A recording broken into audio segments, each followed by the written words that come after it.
Good afternoon लोगोफोर बेलासिनि गोजोन हामलायनायखौ जासिहरनायजों लोगोसे बैसागुनि गासिनिसिमबो गाहाम हामलायनाय जासिहरनाय थाबाय। दिनै आङो गुगामुख हालामनि सिङाव थानाय नोलोबारि होननाय जायगायाव बैसागु मेलानि प्रग्राम नायनो फैदों लोगोफोर।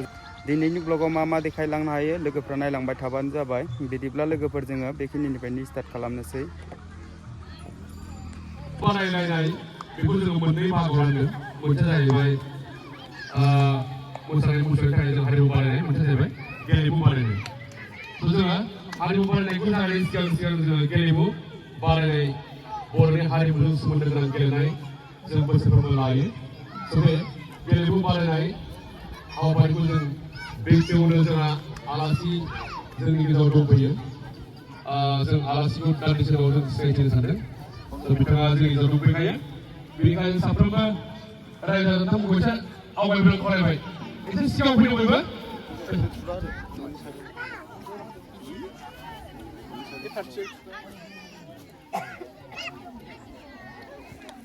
जोंहा बे खुंगा बाथि रंजालि बैसागु फोरबो फालिनायनि दिनैनि गेलेमु बादायनाय बे हाबाफारिखौ बेखेवनो जोंनि गेजेराव दंफैयो। बिथाङा आलासियानो जाहैबाय गगामुख आनसलिक कमिटि आबसुनि जोंहा आफादगिरि मानगोनां सन्जय गयारि जोंनि गेजेराव दंफैयो।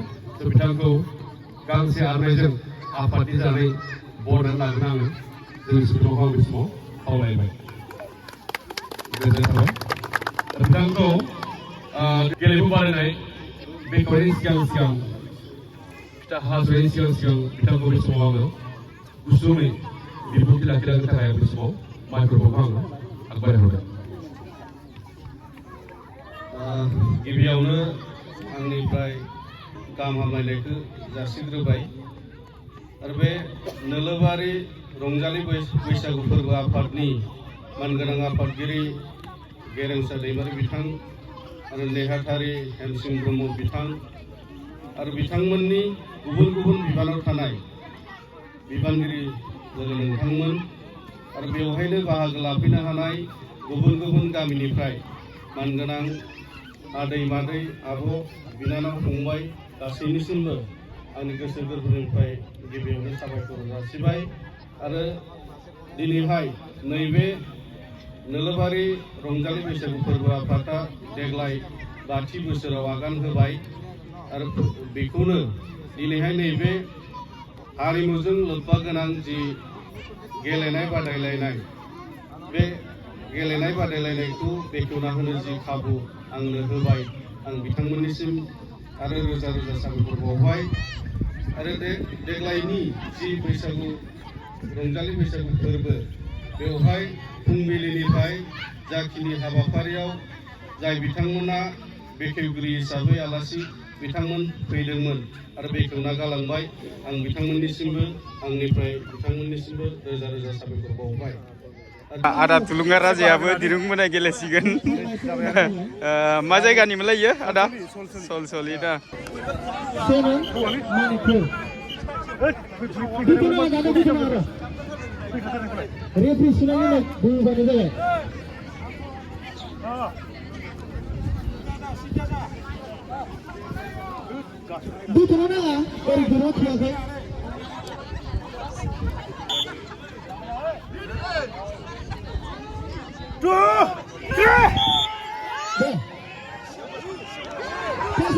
Ada tunggu pura boleh je.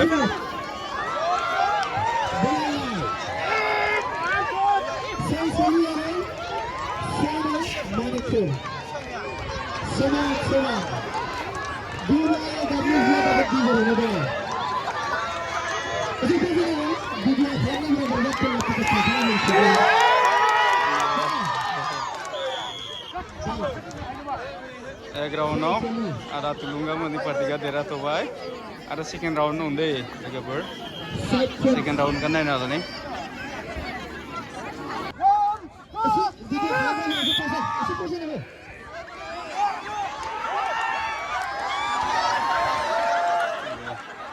Second round aku sedna.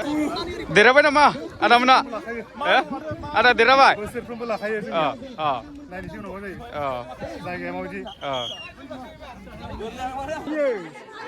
दा जोंहा मेगन खाथेनानै हांसो हमनायनि मोनसे खेल लोगोफोर बेखौ नायलांदों लोगोफ्रा। नोरजों मेगन फाटेखांजोब्बाय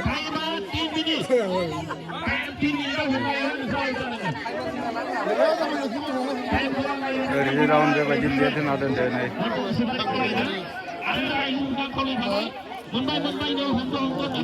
बेनिफ्राय हांसोआ नैयाव गेजेराव दं दै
हमबाय बबे गामिनिफ्राय नानिया सा नोलोबारि खनसेयावनो मोनबायना हमनानै फार्स्ट खेलावनो दे आइजोफोरनि एसे नायना लानोसै लोगोफोर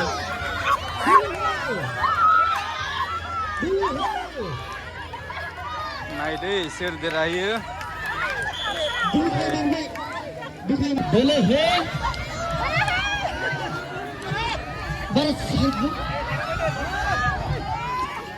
खेला थिंलांबाय खेला थिंलांबाय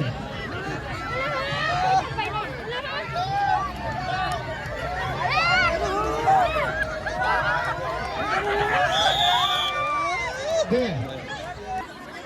नेक्स्ट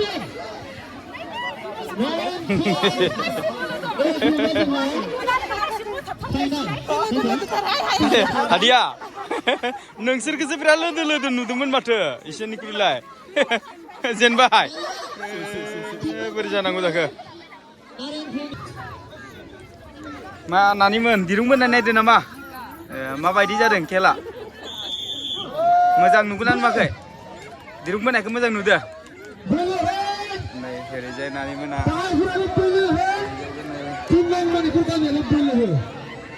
मा नायनो फैदों नोंसोरलाय दिरुं बोनाय खेला नायनो फैदों नामा बबे गामिनिफ्राय नोलोबारिनिखा ना अ खाथिनिनो दे मादै मा खालामदो जिरायदों नामा खेला नायनो फैदों दिरुं बोनाय खेल नायदों ना दे दे दे नाय दे बाबु मा नायनो फैदों नोंलाय दिरुं बोनाय नायनो फैदों बबे गामिनिफ्राय धनस्रिपुर नोंसोर गामिया गेलेगोन ना गेलेयाखैबा गेलेबाय दं ना हिनजावफोर गेलेदों नामा रेस लाखौ जों लटारि खालामगोन मोनब्रै टिम दंबावो नालाय मोननै खेल जागोन नानि दिरुं बोनाय खेला नायनो फैदों नामा नोंसोरलाय बबे गामिनिफ्राय हयथ' मानिपुर ना 3 नं मानिपुराबो जेबो गेलेयाखै? नांगौ जानो हागौ दे जागोन। नारायणपुराबो गेलेनांगौ जानो हागौ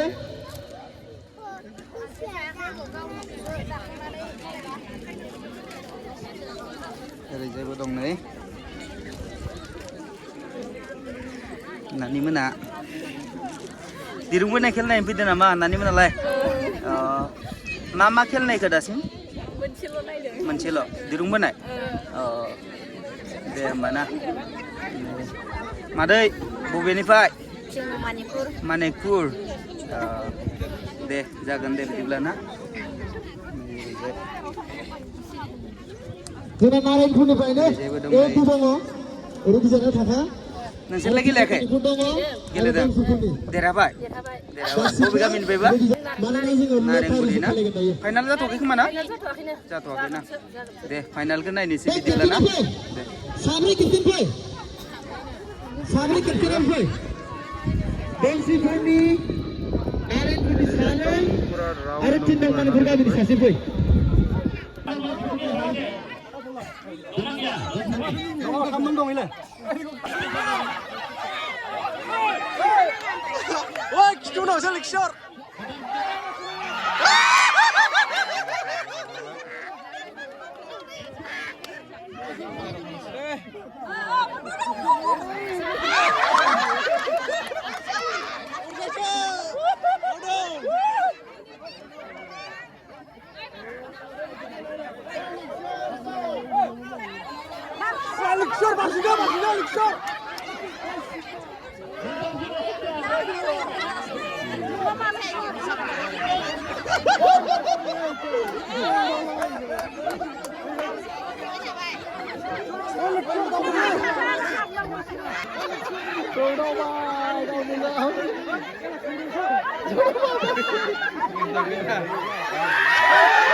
नैबे आदायानो हमना मोनबाय आरो ना हांसोखौ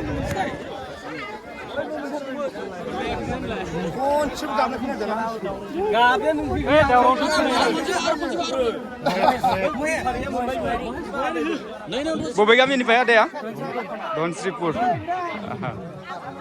हांसोखौ मोनबाय होमबा आदाया हमनानै दे नै गाबनो रोङाखै हांसोआ दे होमबा ना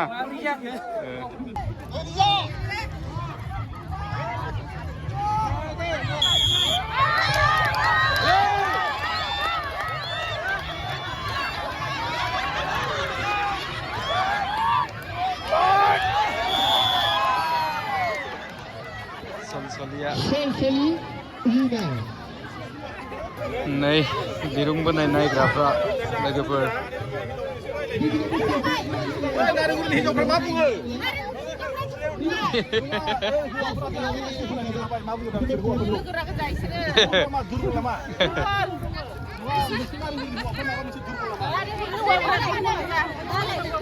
हादिया जेनबाय बोलो गैथारा नामा हौवाफ्रा दे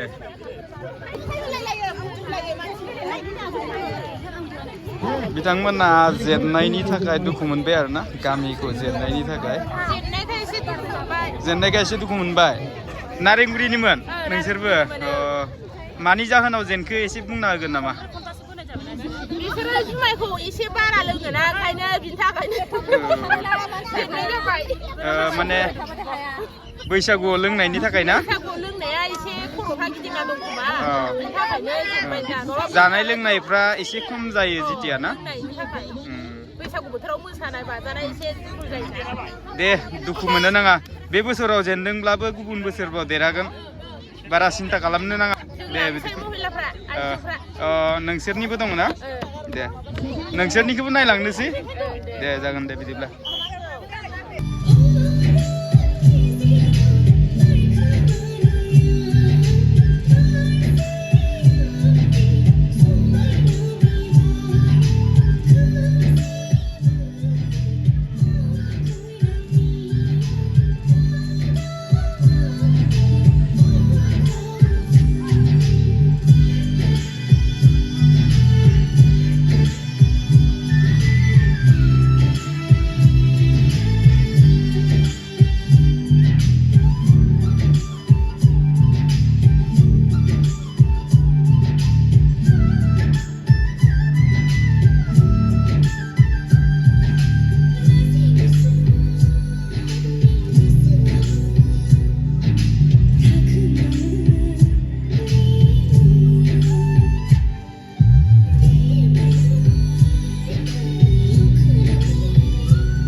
गोबारै आखाइ खबनानै हो बुद्धि नार्जारि आरो मार्टिना गयारिसिम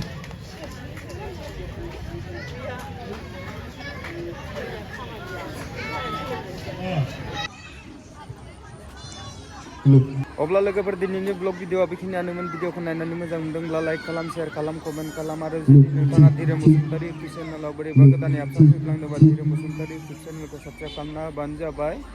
लोगोसेनो जोबथारनायाव गासिनिसिमबो खनसे थेंक इउ गोजोन्थों।